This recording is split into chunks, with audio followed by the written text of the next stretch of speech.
Hello বন্ধুরা, কেমন আছে? সকাল থেকে ভাবছি কী করবো। তো সকাল থেকে ভাবতে ভাবতে বিকেলে চলে এলাম নন্দনে। আমাদের কলকাতা শহরে নন্দনে আসার মজাটাই আলাদা। তো কী করবো, মুভি দেখতে চলে এলাম। তো বাবলি মুভি দেখো, কি সুন্দর লাগছে জায়গাটা। আমাদের নন্দনে ব্যাপারটাই আলাদা। তো আমি আর আমার বোন নিয়ে চলে এলাম নন্দনে মুভি দেখতে। আর দেখেছো কত লাইন করেছে মুভি দেখার জন্য। দেখা যাক বাবলি মুভিটা কেমন হয়। আর বাঙালির চলচ্চিত্র দেখতে গেলে প্রথমে মনে পড়ে নন্দনের কথা। নন্দনের মুভি দেখাটাই আলাদা। আর ভেতরে দেখো কি সুন্দর সাজানো, একটা বাঙালিয়ানা ব্যাপার আছে। তো চলে গেলাম ভেতরে মুভি দেখার জন্য। শুরু তো হয়ে গেছে, ভিড়ও হয়ে গেছে, বসেও পড়েছে।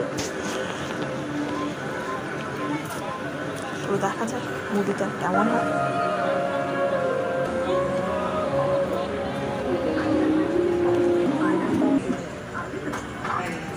তোমাদের ভিডিও দেখাতে দেখাতে বাবলি জিনিস দেখাতে ভুলে যাচ্ছি।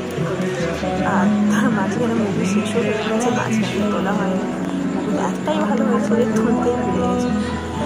তো আমরা বেরিয়ে পড়লাম বাড়িতে যাওয়ার জন্য। তার আগে তো একটুখানি খাওয়া দাওয়া হবে। তো চলে এলাম আমাদের পাশে খাবারের খুব সুন্দর বিখ্যাত এখানে, মানে ম্যাগি, পাস্তা, পিৎজা সবই পাওয়া যায়। খেয়ে নিলাম পাস্তা দুজনে মিলে। আর বাড়ির দিকে রওনা দিলাম। রাস্তা খুব ফাঁকা হয়ে গেছে বাড়ি ফেরার জন্য। টাটা।